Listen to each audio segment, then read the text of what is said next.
Hello, everyone, and welcome into Simply Life. I'm Keith Casebolt, my dear friend across from me, Gary C. Johnson. Good to see you today. It's wonderful to be here, and today we're going to talk a little bit about the love of people's lives. I'm ready for the topic. You ready? You've got me to the point to where I'm loving life and loving everybody in it, so the more we can talk about it, the happier I'm going to be. There's a little book out called The Three Questions by Don Miguel Ruiz, the guy that gave us the Four Agreements. And he's written another book, and one of the little chapters in it is about the love of your life. Mm-hmm. And it is really interesting, so I thought I would pass it on to my friends. Everybody ready to listen to see who the love of your life should be? So now we're all answering this. People are saying my wife. They're saying little Susie from the second grade, or everybody's got an answer for the love of their life. I have a funny feeling you're going to unveil it to us. You ready? I'm ready. Your physical body is and always has been your true love. There is not, nor will there ever be, a more loyal friend or a more intimate partner. While you think it will feel what you command, it will do its best to obey. If you do something to harm your body, including obsessive thinking, it will do everything it can to repair itself. Your body works hard to stay healthy and to make your world easier to tolerate. Out of gratitude for its remarkable generosity, you may want to be generous as well. You can love your body no matter what. You can put it first in almost every situation. Listening to the needs of your human body may take some practice, but attention is what it needs most. Now let's talk about that a little bit. I'm already feeling guilty because I think I know what you're going to ask us. What is the thing we disrespect first? 100% our body. So in order to grasp what this book is talking about, the thing I just read you folks, you have to understand, you have to start out with the assumption that your mind and the energy of your brain is one thing, and your physical body that is there to serve it is another. So you're putting those two as a couple, like partners. Right. The mind and the body. And the body serves the mind. And the body's there. Well, without the body, there would be no mind. Without the mind, there would be no body. Correct. So the you is the mind. Mm-hmm. And the body is there for you to cherish and to love and to take care of. Now, my friends, how many of you abuse your true love? Oh, Gary. How many of you don't eat what you should for your body? I was going to say, I really liked it when you just put it simple and said, Keith, you got to go on a diet and lose some weight. Now you're coming out and saying, look at the total disrespect we're having for this wonderful creation called your body. I can only begin to think of how we abuse it. We don't give it enough sleep. We feed it all the wrong stuff. We take better care of our cars than we do our body. Yes. We make sure they have gas and oil. Mm-hmm. We watch them. We try to make sure they don't get bumped into. We get out there and shine on it on a sunny day. That's right. Put the wax on it. Now, if your dog needs to go for a walk, you'll take a dog for a walk. Oh, yeah. Will you take yourself? Goodness gracious, you're making us feel guilty. If a really great, nutritious dog food comes out, will you buy it for your dog? Well, we've got to have the blended with the real meat because that's all Huggy will. You know, she needs that. Now, will good. you do that for yourself, for your body? No. That's the question. Yeah, I get where you're going on this, that you've been talking to us about unique and all this, like the Mona Lisa, one of a kind. So here we have this complete miracle. It's ours, and yet what we're doing with it is we're leaving it out in the rain, we're letting it rust, we're not taking care of it, we're not getting it serviced. We are abusing the thing that we should love the most. I'm going to read you a little bit more about what this book says about it. Loving our bodies unconditionally is natural to us, as we can see from observing small children. Babies and toddlers love without shame or restraint. Over time, children learn to think, to imitate adult behavior, and to put limits on love. They forget to love fearlessly. Most distressingly, they forget to love themselves. It may be hard to remember, but we all arrived on earth as babies and loved everything about the body we occupied. We loved everything we saw and sensed. As we grew into active children, our bodies took us on a joyride of physical wonders and sensory experiences.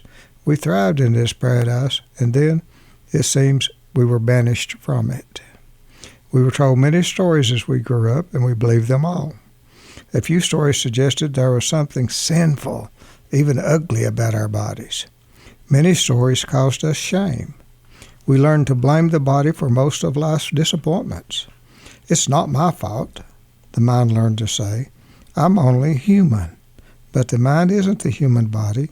It's made of virtual stuff. It governs the body in whatever way it's allowed to.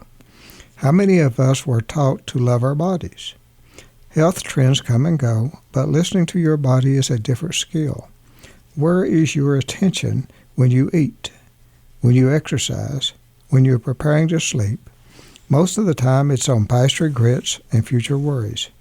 You're arguing with people who aren't there. You're anxious about things that aren't happening. Your physical body, like a child or a lover, needs your attention in order to thrive. It needs a one-on-one conversation now and then. It needs to hear some gratitude for all it does. Instead of saying, I'm so fat, doesn't provide much comfort at all when the words are spoken with loathing. I look just like Mom sends confusing signals, but eventually your body registers the pain of disappointment. We aren't always thrilled with the way we look, but our bodies aren't at fault. Wow. What do you think on that section? Well, when you were reading that section, and you said we all come to earth as babies, I thought about watching a baby.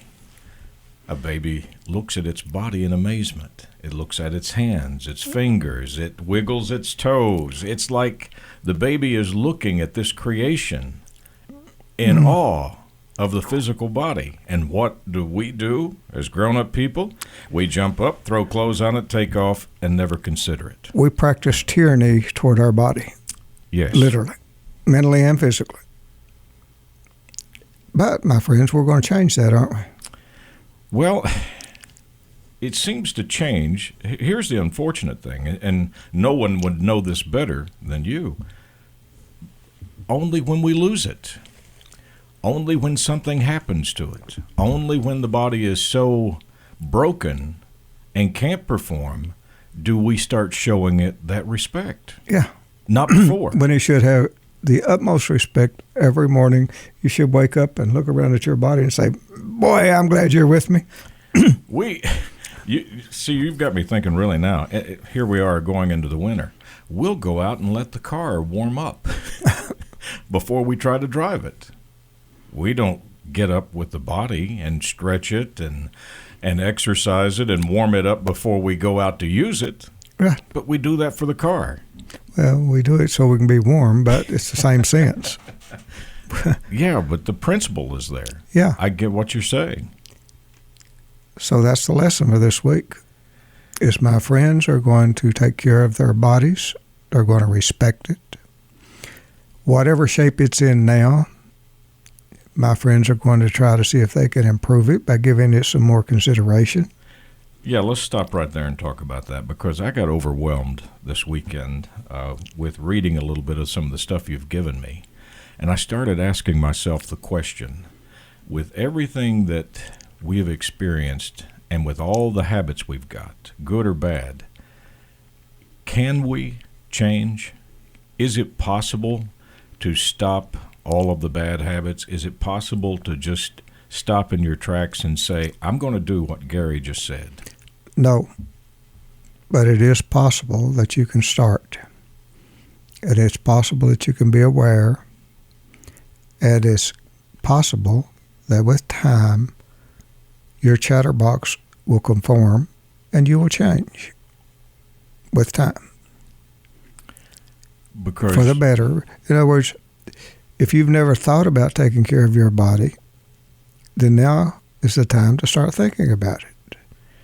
Realizing it's all you've got. Mm-hmm. It'll heal itself if you let it. Isn't that amazing?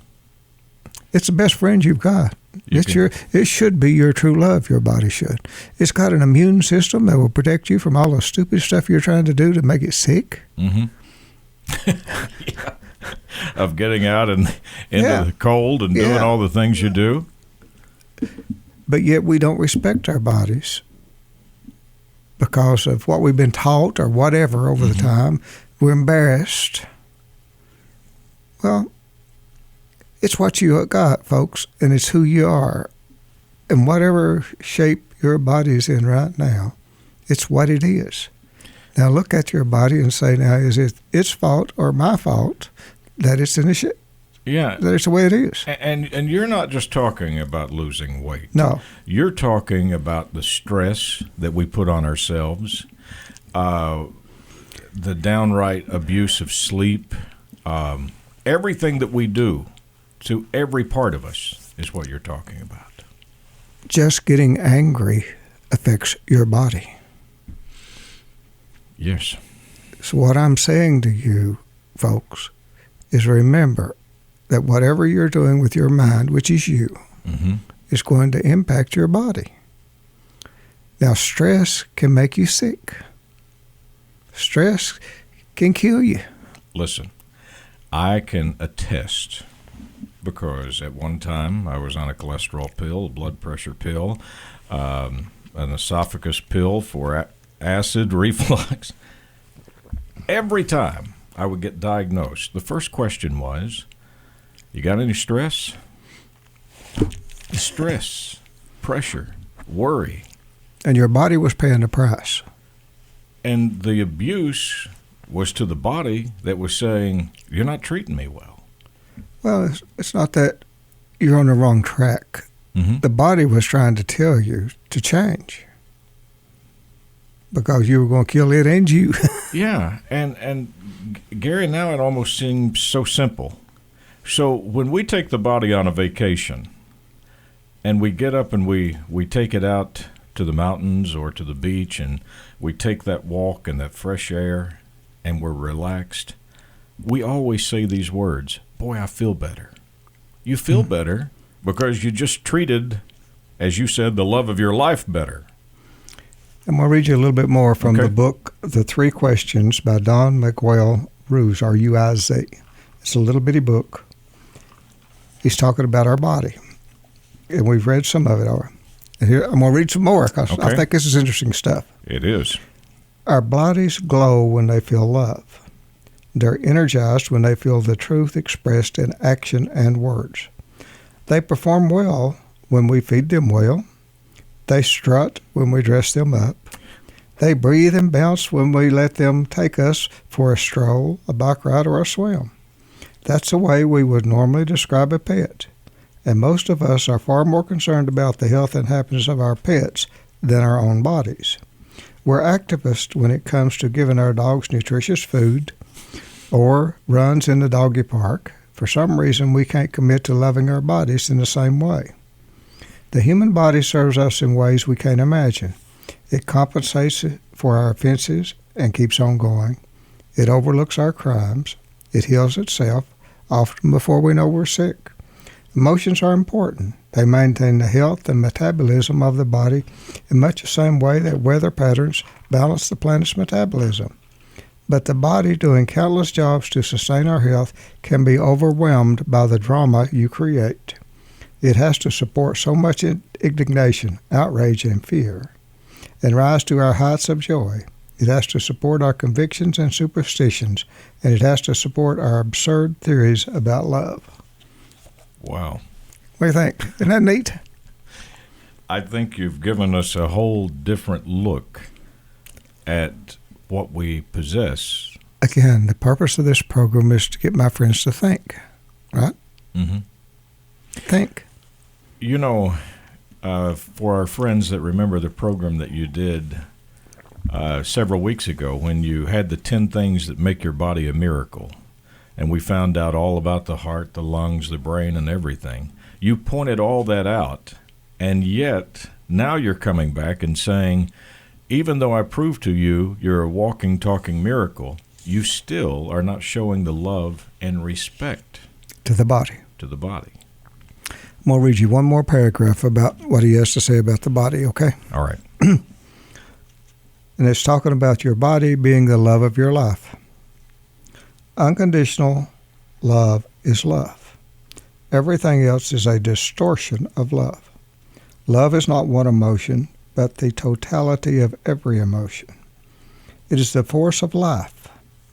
How can we put conditions on that? The body is our home on earth. It gives us all it can give, and we can do the same. Maybe we never learned how to love our physical selves, but it's not too late. We may adore our pets and goldfish more than we love the human body we inhabit. But by getting to know that body, we may find ourselves falling in love again. So it may be the time to look at yourself with the eyes of a lover. What do you think? Isn't it neat? Yeah. I tell you what it makes, I'm just being honest with you. What it makes me want to do is go for a long hike. It makes me want, right now, as you read this to me, it makes me want to go for a walk, a hike. It makes me want to stretch, to exercise. It makes me want to think about what I'm going to have for dinner this evening. It makes you want to think about how can I take care of my true love, which is my body. The only one I'm going to have. Right. Now, the thing about the car or the pet, we can get another one. This Has to last you. Your body will last you the rest of your life. yeah, this is the only. It just depends on how long that life is. This is the only one we're going to get. Right. So you use the example of taking care of the car. We do, but we still know that we can always get another car. If it was the only car we were ever going to have, how meticulous would we be with it then? It's amazing. Oh, my goodness. We wouldn't let it hit a mud hole. Well, we would only drive it on sunny days. we would keep it in an air pressured place, make sure that the surroundings are good. We would do everything in the world if it was the only one. But our body, which is the only one we have, we treat it literally. We're a tyrant most of the times, our body. Gary, We treat it bad. here we all almost are at the end of the year, and I'm thinking back about your whole campaign this year about being happier and enjoying the dash more, everything that you've said. And you've kind of brought us full circle. How can we be happier and good to other people if we don't start with ourselves? One of the lessons he says in this book is once you can understand to respect yourself and your body Mm-hmm. and to actually love yourself and your body, it will make it very easy for you to love others. Because then you will understand how amazing they are and what a unique being they are. Are you telling me that you'll also develop patience, understanding, empathy, respect, all those things for everyone else? And you'll make a whole lot of friends. Because you have now come to understand what's important. And what's important is taking care of yourself and your body. And once you do that, the rest of it will take care of you. My friends, I'm not giving you an easy task. So, if you're like me, you've probably neglected the old body for quite a while. Yeah, and now, everything you're telling me, I'm sitting here thinking, and you've always told me, Keith, all of these books go right back to the Bible. Everything that we read, you're going to find in there. So what is the quote? The no greater gift than a man can give to lay down his life, his body, Mm-hmm. for another human being. The greatest gift in the world. This is it. Your body. Absolutely. And your life. And it should be, as this book says, the love of your life. You should cherish your body. You should never be ashamed of it. And if you let it get to the point by neglecting it to where you feel like you're ashamed of it, try to fix it. You owe it to your body, and you owe it to yourself to have a body that you're so proud of Gary, And no matter what your body turns out to be, you still need to be proud of it and you need to respect it. here's the truth of the matter. If we can do what you're saying from what you've read from this book, there would never, ever be another diet book, diet pill. Everything would change if we could only do what you're saying from this book. And you should never start a diet for the sake of changing a body that you loathe. So, yes, in other words, so we're coming to the end of a year here. We're not going to be going on a diet in the upcoming year. We're going to go on a mission of loving our body. Right, trying to take care of our body in whatever way is best for us. Absolutely. It's that simple, so that we will respect our bodies. When you start taking care of it, the changes will come, whatever they are. And they're going to be different for all And of us. if the changes are nothing more than your mental attitude, it's worth it. That mental attitude is so important. The mental attitude is where it all is. The body is just the vessel that's carrying the mental. I've met several friends in the last week that says, Gary's just got to understand this is so hard to do. I said, Gary understands because I tell him on a weekly basis. I do the show with you. I'm pumped up. Everything is great.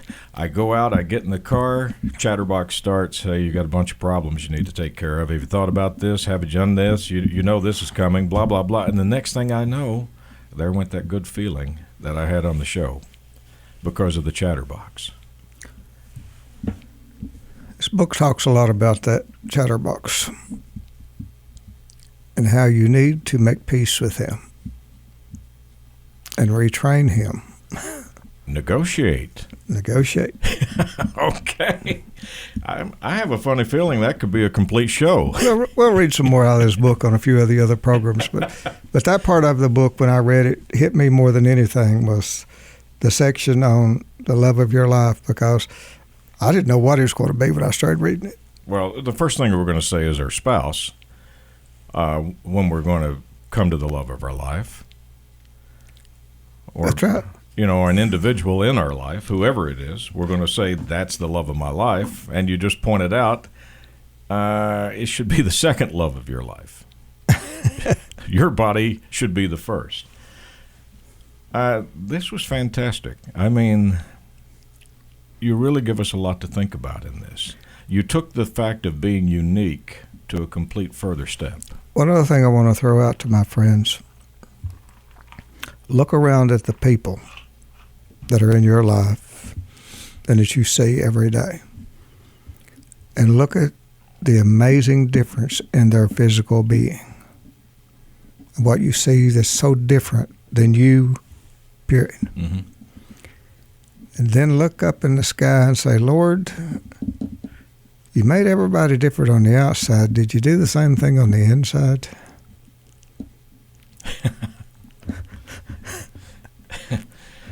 Yeah, because... That's the question I want you to ask yourself this week, my friends. And that is a great question, because I can come to you sometimes with what I think is a very complex problem, only to get a quick, simple answer that makes the complexity of my problem seem ludicrous.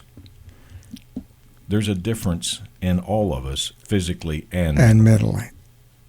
And once you understand that, friends, you probably will stop ever judging anyone, because you don't have any idea what mental state or whatever it was that the good Lord gave them that is so different from you. So we'll lose those words of saying, why don't they understand? Yes.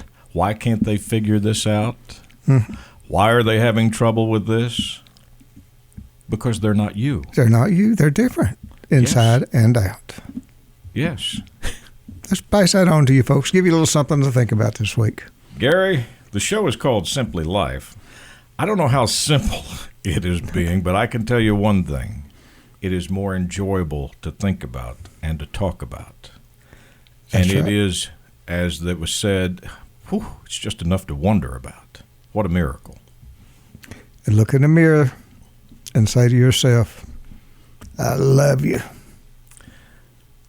And then mean it. Because you're all I got, kid. And I'm going to do my best to take care of you. I love you because you're all I got. My friend, thank you so much. You can catch Gary's television show Tuesday nights on WYMT, your CBS affiliate. It's called Simply the Law. And yes, we do talk a little bit about the law, but we talk a whole lot about you and what it means to you. So that's Simply the Law, Tuesday nights, 7 o'clock on WYMT. Late night replay in Central Kentucky on your CBS affiliate, WKYT, and your ABC affiliate, WTVQ.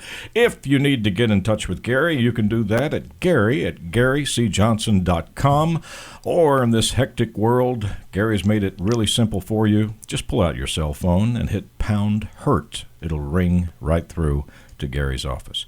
My friend, thank you for a very, very good program, thought-provoking. Really enjoyed doing it.